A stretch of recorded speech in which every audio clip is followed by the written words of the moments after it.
telling us some stuff. Law on this, international law on this is very clear. International waterways, no country can control them. There is no international law that allows you to say, I'm going to put mines in an international body of water and I'm going to blow up ships that don't listen to us and try to go through. That's what Iran is doing. This is a criminal act. And someone needs to do something about it. Something needs to be done. It's completely illegal, completely illegitimate, and completely unacceptable.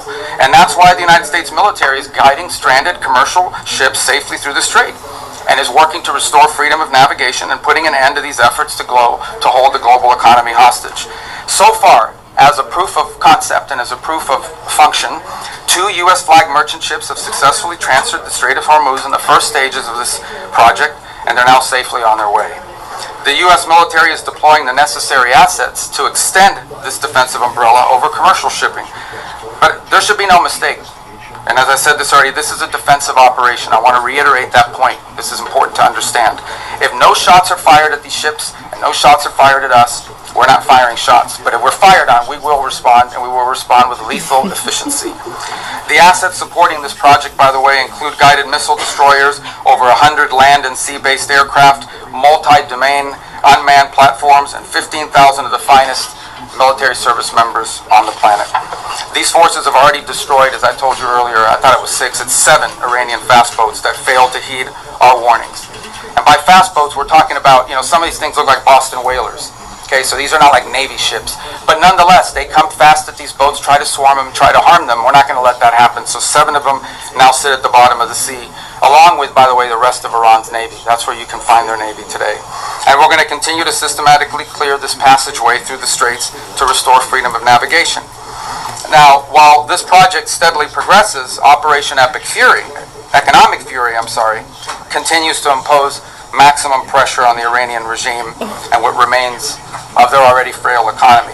Today, inflation in Iran is 70%, and their currency is in total and complete freefall. U.S. sanctions enforcement is stepping up. It's moving in lockstep with the naval blockade to degrade Iran's capacity to generate, to move, and repatriate revenue.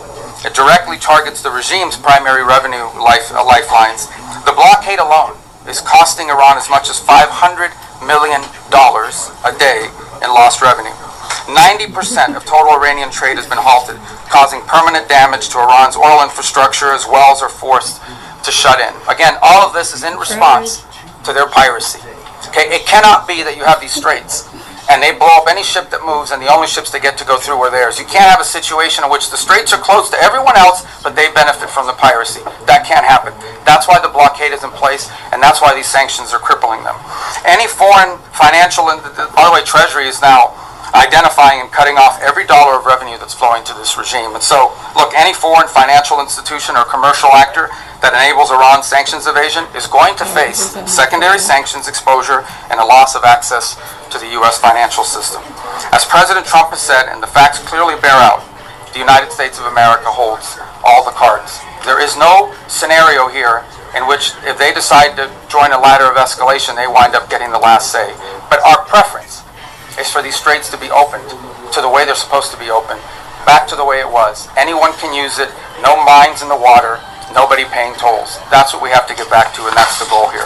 Every day the conflict continues, however, our leverage on Iran will continue to increase, and their position will continue to weaken, especially as the blockade really begins to bite in conjunction with the sanctions.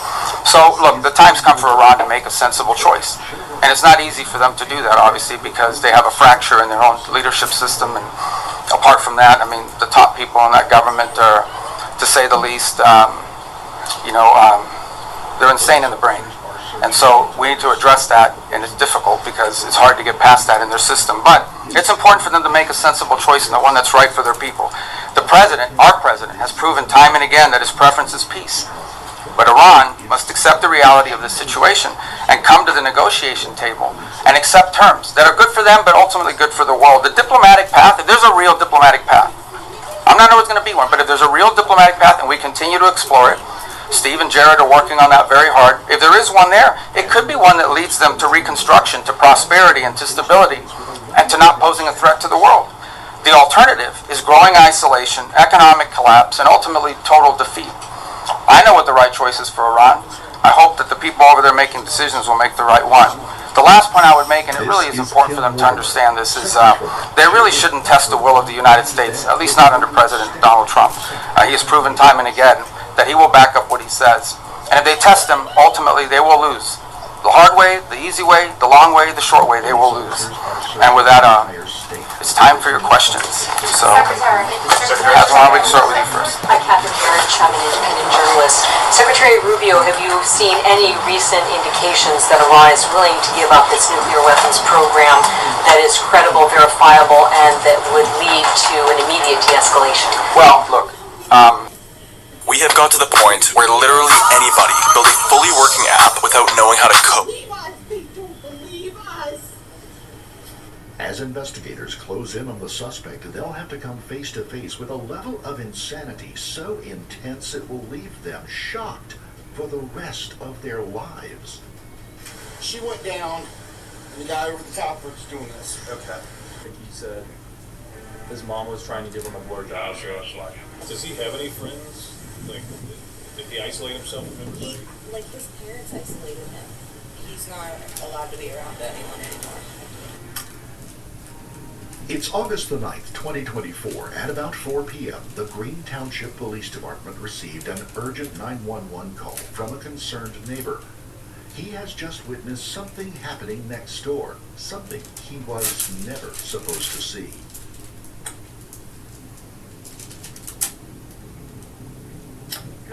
What's the address of your emergency? Yes, ma'am. I've been at 3365 Palmville Lane, and my neighbor's down the street. It looked like somebody ran up the yard.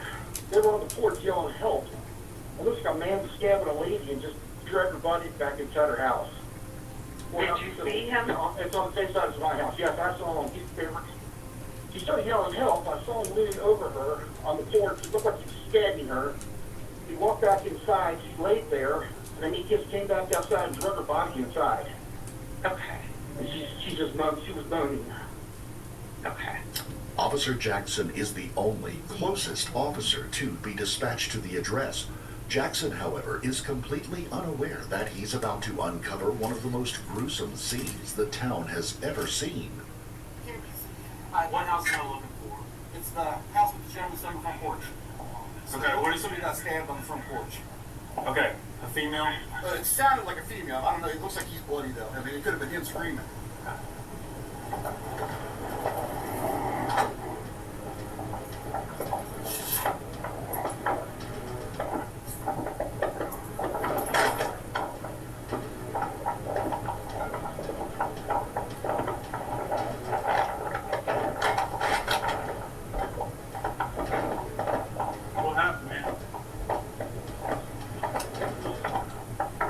This is 75-year-old Thomas Mortimer, his life hanging on a thin thread as he's bleeding out from stab wounds to his body. But he refuses the officers' help. He wants them to save his wife, who is still inside the house. Is your wife here too? Is she attacked? Where is she stabbed?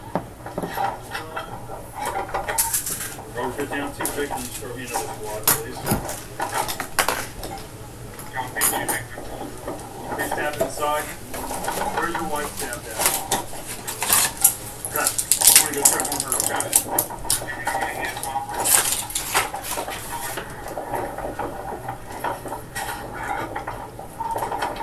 Yeah, I got a female victim here inside the house as well. I don't think there's much we can do on that one. In the living room, Officer Jackson locates 75-year-old Barbara Mortimer. Her body is covered with multiple stab wounds, including a fatal hit to her neck. She isn't responding. Within seconds, she'll be pronounced deceased on the scene. While the police clear the house, a group of paramedics would arrive to examine the victim. Soon, they would reveal only one horrifying reality about her manner of death. Whoever attacked her, they wanted her dead. The suspect is nowhere to be found, but they left some crucial evidence on the scene.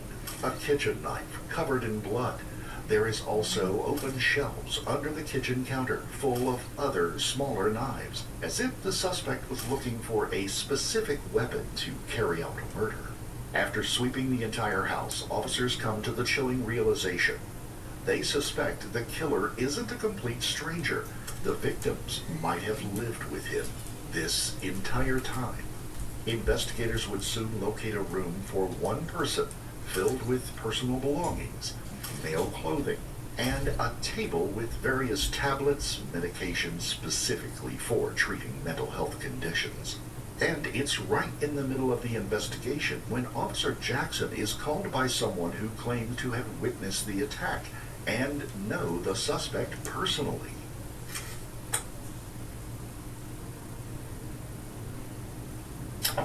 Hello. What's your name, ma'am? Claire Tenenbaum. Tenenbaum. Do you live here alone? My husband went out to the swimming pool. No, I don't. But you were here alone when this happened? Yeah, I was in the room over here with my computer and I could look out the door. Did you hear anything or see Tom anything? came out and he did blood all over him. Yeah. Did he say anything or did you hear him say anything? I think his son was stabbed. Ken is his name. He's got mental problems. I think he's in his 40s or something like that. Okay. He lives with Houston. Did you see Ken here at the house tonight? I think I saw him run around and go into the garage area. Police finally have a name, Kenneth Mortimer, the son of Thomas and the deceased Barbara Mortimer. And according to the eyewitness, she saw his mother fall on the porch screaming and him dragging Barbara back into the house where she was brutally dealt with. But Kenneth made a major slip-up. There is a trail of blood droplets leading from the body to the street. It continues to the driveway until it suddenly cuts off. It seems the suspect used a car to flee the murder scene.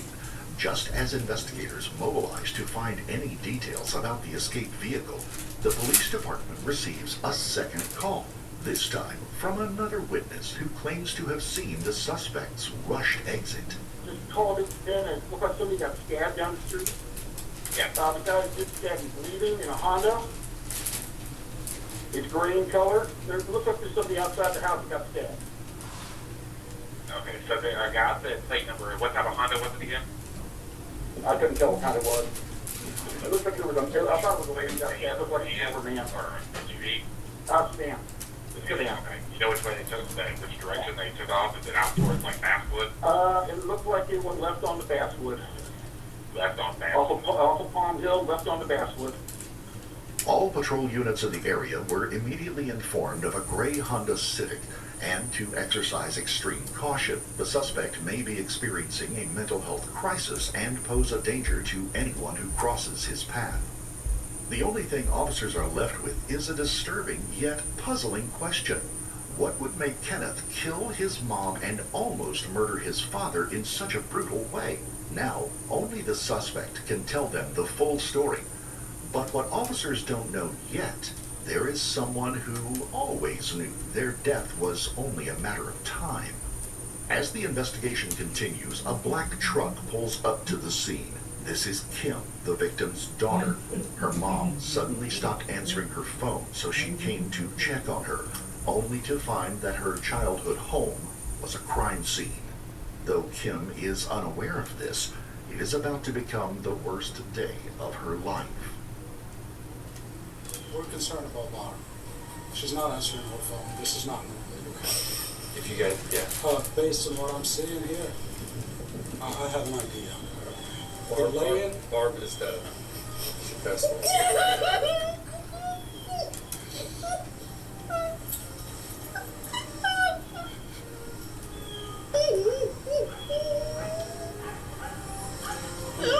You guys can go. Kim, I got her. Okay. Kim knows that her brother, Kenneth, killed their mother. The news hit her the hardest because Kim knew this was bound to happen one way or another. I can't face right now. You know how many times you've called the police and they just don't believe us. They just don't fucking believe us. They don't believe us.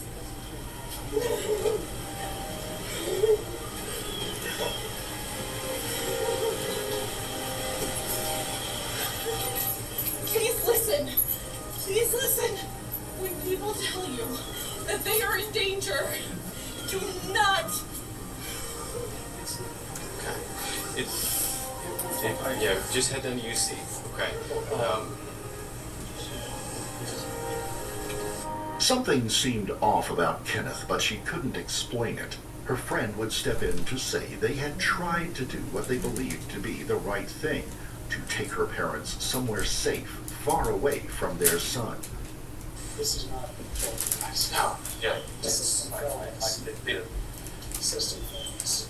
I mean, there was threats and everything. We were trying. They were trying. And I every time her father leaves to go do something, he's going and there's all kinds of stuff. He has a lot of health issues. I would bring her to my home to stay there. But recently she had cancer and she has a background there that she was embarrassed to say, we actually set up a room for her to stay there. I'll be there. Just give me a second. I'll be right there. But she was too embarrassed. She's very good. We'll try. We've done everything to it's what happened has always happened. Now it's just like the decision moving forward for this bond. Before the murder, Barbara Mortimer was diagnosed with cancer, as confirmed by her medical records and medication found inside their house, such as Lynparza. Kim wanted to separate the family from the danger she believed was worse than a terminal disease, her own brother Kenneth. But it didn't work. This reaction only proves that officers need to get a hold of Kenneth at all costs, and sooner rather than later. However, not even the victim's daughter could tell them why Kenneth had attacked his own parents, until another witness stepped in, a neighbor who saw Kenneth change from the very beginning. What do you think the average person forgets about investing? How much it could actually shape their future's potential. Acorns designed the potential screen to show you how investing anything from $5 a day to just your spare change could actually impact your future. Don't forget your potential. See it with Acorn. Searching for the best concealer. Lightweight. Concealer that blurs. That doesn't crease. Natural finish concealer. Concealer for dry skin. Mature skin. For sensitive skin. Holy Grail concealer. The search is over. Enter Skin Blur Serum Concealer. Blurred, featherweight. Self-sets for 12-hour wear. New Skin Blur Serum Concealer. Ilia.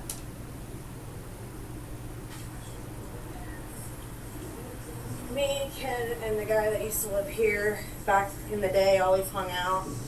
We have no one's talked to Ken in like 10 years. But he won't talk to me. He hates me. My friend OD'd in the front yard, I guess, and I stopped hanging out with all of them because I don't want to friggin' be hanging out with that shit. And then I guess he lost his marbles kind of when I saw kind of 10 years ago or something. And does he have any friends? Like, did he isolate himself from everybody? Like, his parents isolated him. Like, after Andy passed away, I tried to take him, like, the thing for his layout and stuff, and his mom and dad wouldn't let me see him. Like, they, like, were like, he's not allowed to be around anyone anymore. Or something. Jared said it, when Jared says it, it sounds ridiculous and funny, so I laughed, but I'm not, when I think. Was he ever into drugs? So, this is the weird thing. Ken used to only smoke weed and never drank alcohol, but then when we just talked to Mike with Detective Stanley, they said that he was an alcoholic or something now. I was like, I've never seen Ken drink a sip of alcohol. So I guess, like, when everyone stopped talking, because no one has talked to Ken in like 10 years. Did you guys all grow up here? Yes. Yeah. If what the neighbor is saying is true, then officers can't help but ask, why would Kenneth's parents isolate him from the world? Were there any underlying problems that he had been experiencing? Or did he do something so horrendous his parents had no choice but to hide him away? Either way, the neighbor believes what his parents did never worked, as she watched her former friends change for the worse in real time. And like, I always tried to include Ken, me and Jared, because we know he was always kind of awkward and weird. He went to St. X, he's not stupid, but he is like delayed. Like when he comes up, he has no emotion. He's like, hi, how you doing? Like it's very like it's just. So he doesn't walk the street. He does. Yes, he does. Oh, he does. He does take these night walks. Okay. And then I told him, I said, like, about a month ago, we were hearing these rumors that he got arrested for at Westport Park or something, but his dad, I think, is a lawyer, and I tried to look it up, and I actually, like, stuck up for Ken, because I was like, I can't find anything on the internet about it, and I was like, and I don't think we should be saying stuff if we don't know it's true, but I didn't know if his dad's a lawyer and could, like, get things deleted off the internet. I don't know what. After doing a thorough background check, investigators came to a shocking realization that Kenneth Mortimer had always had unpredictable behavior. In 2022, he was charged with assaulting a female back in Michigan, but due to his mental condition, the judge only sentenced him to 5 months in jail with an additional 5 months in psychiatric care. After serving his sentence, he returned to live with his parents in Ohio, but he never changed. In 2023, he was arrested again after exposing himself in Veterans Park, which resulted in a probation sentence and a 93-day stay in jail. However, in January of 2024, he violated it for failing to complete required corrective thinking courses. And soon, all his neighbors would see how unrecognizable and even aggressive he had become. I saw him outside, and I was like, hey, Ken. He's like, I just want to let you know, Jared's going to be a dad with his girlfriend down in North Carolina, Melody. He's like, you folks Melody. And I was like, this girl's down in North Carolina. And he was like, I don't give a fuck. And I said, okay. If the suspect had been this hostile to his friends, the police can only imagine how he treated his parents and why he may be a danger to everyone in the vicinity, not just of his hometown, but the whole state of Ohio. That day, what was on the police side? Shortly after this conversation, a gray Honda Civic matching the description was located near Mount Airy Forest. When officers approached the vehicle, they found Kenneth inside, covered in blood. But instead of trying to escape the arrest, Kenneth does something no officer could have expected him to do.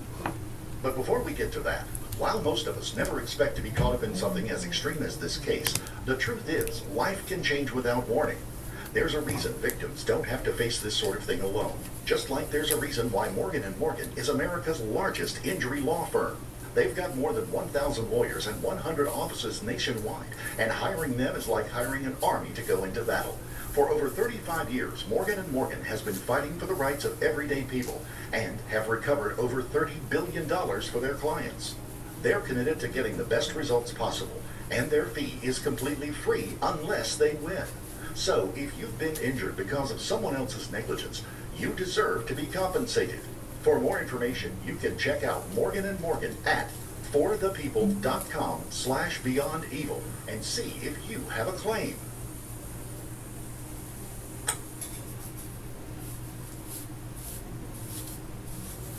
We covered all. We read him as rights. He was already spilling stuff immediately. So. Okay. They both did as well. That's fine. All right, ready to rock and roll? Yeah, I'll swap out cuffs with you. All right, so you want to hop out for me? You're just going to change your cuffs out. Switch palms, did that? Despite not being in the interrogation room yet, Kenneth doesn't wait for any formalities to start showing his true and quite explicit feelings towards his parents. If he asked motherfuckers in and drive me down to that fucking hospital the fucking last week of January, this shit would never happen. Who the fuck were those two motherfuckers? Why do they gotta be all that? Because they're fucking. Because I got injected in my fucking little bitch. It's not very nice. Well, you never have to experience fucking in Vega. You probably never heard of this. I don't know. You probably haven't. I just hope you never have to experience in Vega.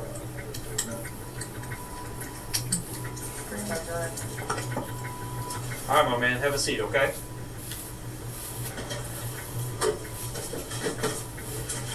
I know, you could just choose some of the classes, like the critical thinking classes, with the people who work with these people and medicate them. Well, he said that. And then usually he said, something is when something really bad happens. His mom was trying to give him a blowjob. Hey, you're on one because you ran out of excuse me. Yes. Go ahead, 82. Up to this point, officers thought they knew how unpredictable Kenneth can be. As he is transported to the police department for questioning, investigators will soon realize how random he can actually be. Because you're arresting me for no reason. What the fuck? You obviously have a problem with me, so... Being unpredictable and random. Why do you have a problem with me? But surprises will begin to appear even before the actual interrogation. I know a lot of very safe, good, funny comedians and people that are very random and unpredictable. And Kenneth will show a bit that he's quite an unusual person to deal with. Right, well, I mean, they're not the kind of people that are going to get caught up with state workers and programs at that level, treatment plans and mandates. Yeah, so it's a little different. It's kind of like, the doctor we were listening to earlier. He's talking about his experience with prescription medication, how horrible it is, the drugs, how dangerous they are, the withdrawal, and his experience, and that he was pretty much like on his knees crying at his parents. And, right, so if he didn't have loving parents and care and support, they'd probably be making a call. Yep, he's acting crazy again. Showing emotions.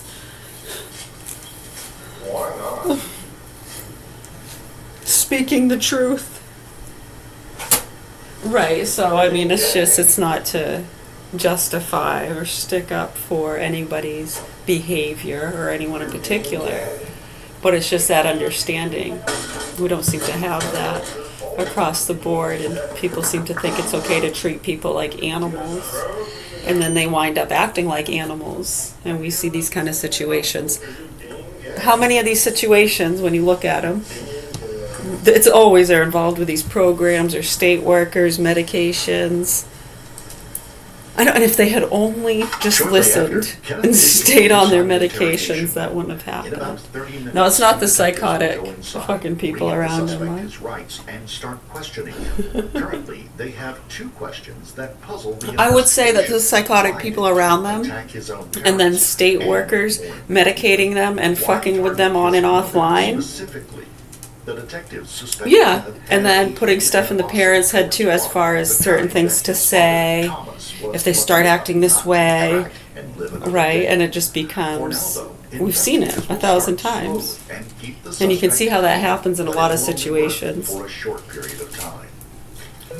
Yeah, and sometimes those things are happening, and there are other investigators where they're looking into drug trafficking or other crimes. Right, and then this stuff is involved all around it, and you have the people all trying to make noise and predict things, prevent. Yeah. Yeah, they're fucking psychotic. They really are. So sad, huh? Right, so then you wind up with these situations with innocent people getting killed, and someone who obviously has a hard time dealing with life and snapped, yeah. That's why it's important, and we appreciate very much the programs that we were put on and how different they are from a lot of those state-run mainstream programs. Yeah, totally different, and that's why a lot of them attack us too, because it goes against Western medicine, mainstream.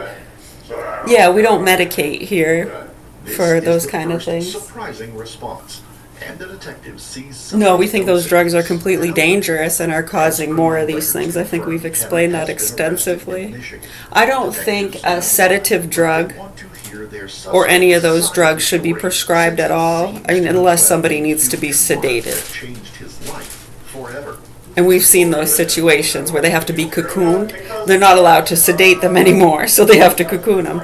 Right, so it's amazing. They're not using it where they should, and then they're distributing it out in mass quantities in small distribution areas. You see it. I know you do.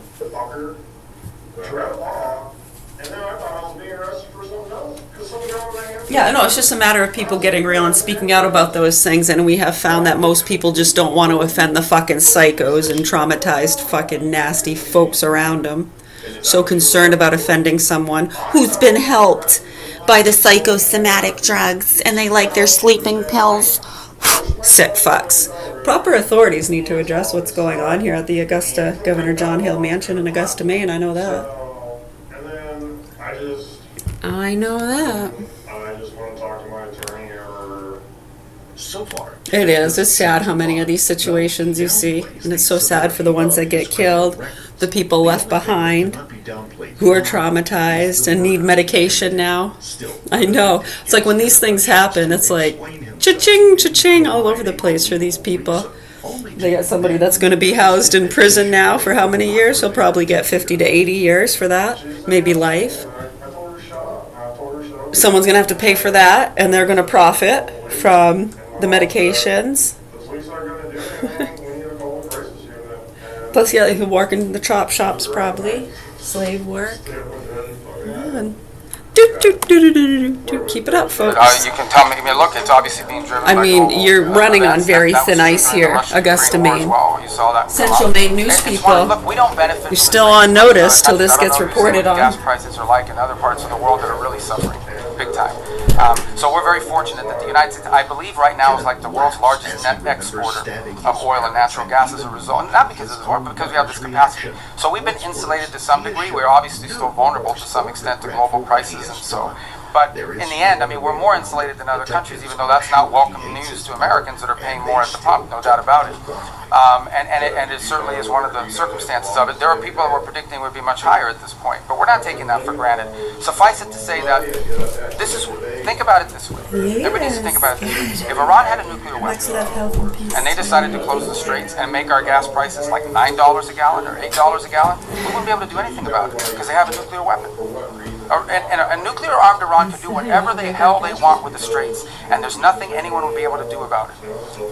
And that's one of the many reasons, apart from like the massive loss of life in a nuclear strike, why Iran can never have a nuclear weapon. I mean, so this is an example of, if they had a nuclear weapon, they closed the straits and they would tell the world, what are you going to do about it? We have a nuclear weapon, we can attack you with it. That's the world none of us want to leave behind. It won't happen under this president's watch, but some future president and future, and the future Americans will have to deal with this. So just one more example of why these guys can never be allowed to have a nuclear weapon. Black. Right you in the black, yes ma'am. Where you, no, right there, I'm sorry you both are wearing black. She's closer. No, you don't have black, you have blue on. I'm colorblind, but I know blue and black. Right there, yes ma'am. No, you, the first one I called on. Thank you. This is chaos, guys. Go ahead. Welcome to the White House. You've long been a leading voice on human rights in China, and so including religious persecution and forced organ harvesting. So President